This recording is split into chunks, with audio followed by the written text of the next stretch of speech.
We're here with Chef Paul in his gorgeous restaurant, The Chef's Table in Vintage Park. It seems such a long time ago. Yeah. We went on a South African tour to the winery there, into the bush, and had no idea what was going on. Do you remember when we arrived in Doha?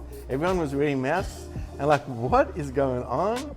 And we discovered that there was a pandemic, but we just made it back. So what happened was I approached Paul to do a feature for That's My Houston, and you had the magnificent idea to swift us off to South Africa and to journey where your roots are and to follow you into the bush and cook for us. And the whole point was to bring people to follow you and cook with you and stay at a Neuro Vineyards. It was an amazing trip, wasn't it? An amazing experience. Yeah. And then we come back and it's shut down. Right. And that plan changed a little bit. Yes. And you did not have this before. No, I didn't. The thing that that happened on my return is that I actually got a phone call from the owners of Vintage Park. And they said, listen, we want you back. We've got your old space in Vintage Park, Wow. and here's the key. And I said, well, thank you very much, but I think if I come back, I'm going to start over. I want a new slate.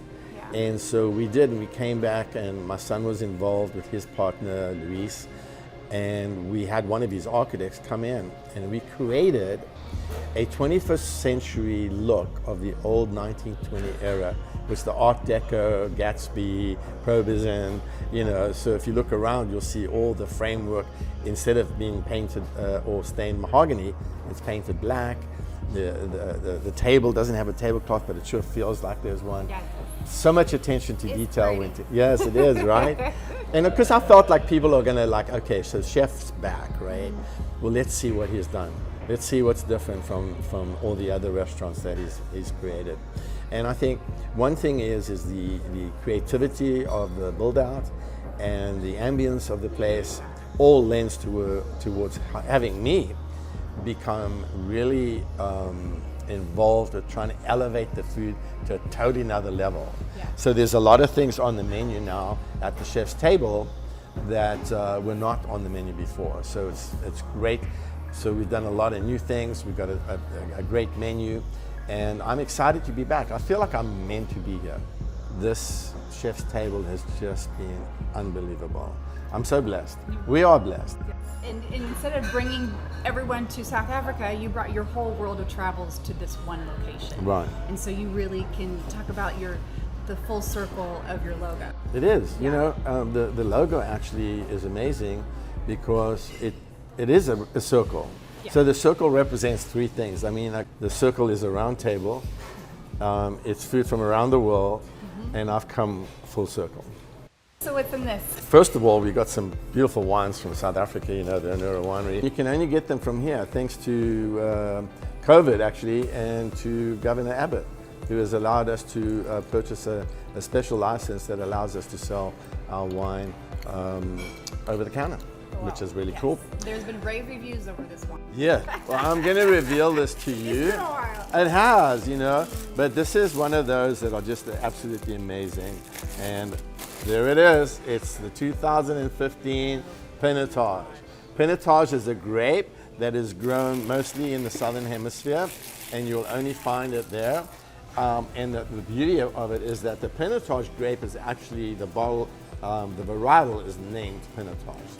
So normally you'll see Cabernet, Yeah. or you know, a Merlot or a Malbec. Those are the grapes that are related to that, but it doesn't. The grape doesn't have a name. Right. This does. This is a Pinotage grape. So it's a pretty cool wine. And what makes it unique is you can't get this wine anywhere in the country except through my restaurant. So I'm pretty excited about being in partnership with Timon Boma and his son Lawrence Boma. Amazing people, just amazing people. And you were there. We got to meet them. We Yes. got to go to their vineyard and stay, and they cooked for us. They took us around to the bush. I mean, it was a beautiful experience. And you can also purchase some vacation homes.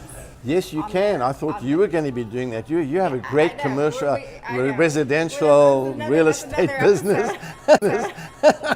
Yeah. I really wanted to sit down with you because you're so entertaining and you're so vibrant. You put out books and you talk about philosophy and spirituality. Yeah. I wrote some of your quotes down because I just want people to really get a sense of you Right. and the ministry that you put through your food Yeah. and through your connections. Jesus was always kind of reclining at the table with his apostles, and what were they doing? They were eating and drinking wine. Right.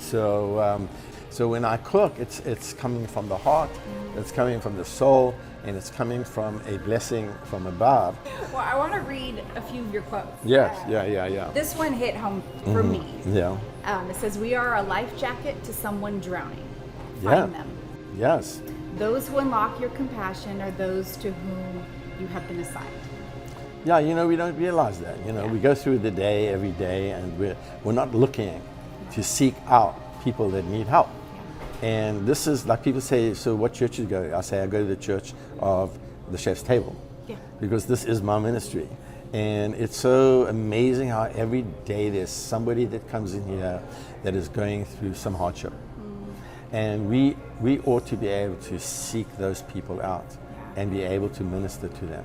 Because when we do, it's kind of like a law of reciprocity. When we go and we do things for other people, it comes back to us in so many different ways.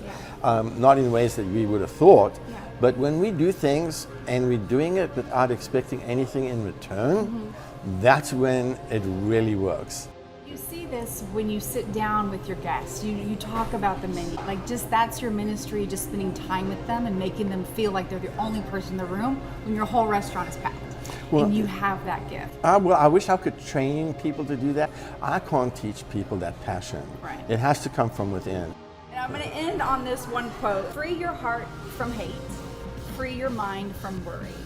Live simply, give more, and accept less." Oh, wow.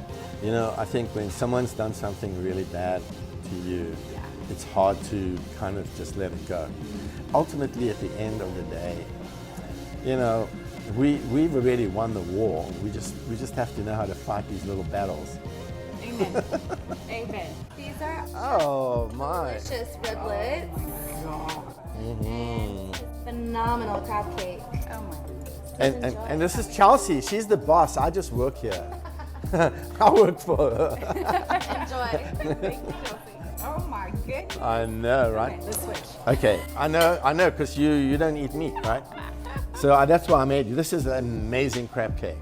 I want you to try it. I haven't seen this before. No. I've just thought. So I have lobster, I have lump crab, and kingklip, which is a fish from South Africa, and it's all mixed in there. And I think you're gonna really like this. You can have it all. It's really good, isn't it? And then these little riblets. I mean, you know what? I've been asking butchers. Look how it just falls. Look how it just falls right off the bone. Look at that. It's just falling right off the bone. So these riblets, what I do with them is I get the whole rib, like baby back rib, and then I've been asking a butcher if they could slice it down the middle to make little pieces. But no butcher's been able to do that for me. So what I've done is I did You it. cut it yourself? I went and bought a bandsaw. Those things are so dangerous. And then I just put the rib through it and cut the rib in half. And then I sear these. Well, I rub a sweet barbecue and a hickory rub. I blend that together. I'm always mixing things together, right? So I heavily do that. And then I sear it in the oven for about 600 degrees for 5 minutes. Then let it cool down. And then I will vacuum seal these and sous vide in a bath of water at about 120 degrees. So it's not cooking. It's just getting like soft so that it, look at that. So nobody it has just this breaks. No, Nobody has this. nobody has. Look how it just breaks off the bone. I might have. And I mean, you might have to try some of that, even though if you don't eat meat, though. Like the octopus, for example. Yeah. I get the octopus from Portugal because Portugal, the waters there are so different. I don't know what it is with the salt Get water. your octopus from Portugal? I do. People really don't like it because they think it's like a tire or rubber or something. But mine is soft, just melts in your mouth. And then I put it on the grill with a lemon butter sauce. Oh, goodness. It's to die for. It's almost like that crab cake. Okay, well, let's go make a drink. All right. Teach me. Teach me your ways. Go ahead, There you go. So we've got some fantastic cocktails here. Okay. We love using Kettle One. It's a botanical line, and of course, Chef's food is amazing. So we have to have elevated cocktails to match that. Kelly is making a peach orange blossom mule. This is like super perfect for summertime. Yes. Chef actually makes this ginger beer in-house, and all of our syrups and juices are made fresh. So we really take pride The in that. ginger beer is made in-house? Yes. Wow. So you can't find this anywhere. We're gonna put beautiful mint leaves as the garnish. You give it a little shake. Okay. It activates the flavors. Nuh-uh. So when you Just go so to we- tree, Really? it's very refreshing. Yeah. Fancy. I have one job. I'm just Here, and then you'll throw this on Okay. afterwards. So a Okay, little perfect. pop of color. Pop in that. having that. Give it a little twist. Oh, I ruined that. That's okay. We really like to use it for an accent of color. So Okay. however it looks on there, I'm sure it'll be beautiful. Oh, there, yeah, little Perfect. spider crawls. Here, That's give it a delicious. try. Okay. I'm like, wait, where do I have to go Yes, today? nowhere. 5 o'clock somewhere. Oh, that's amazing. You like Yeah, it? this is a treat. Yeah, yeah. Excellent. And just to be able to have a mixologist come, and it's just entertaining to watch her in action. So, thank you for sharing this with us. Thank you. Good. Okay, I'm gonna take that one. That was good, huh? I hope you've enjoyed this sit down with Chef Paul. It has been an honor to know him and to share his story with you. Be sure to watch our videos from our South Africa trip and don't forget to hit the subscribe button. Thanks for watching.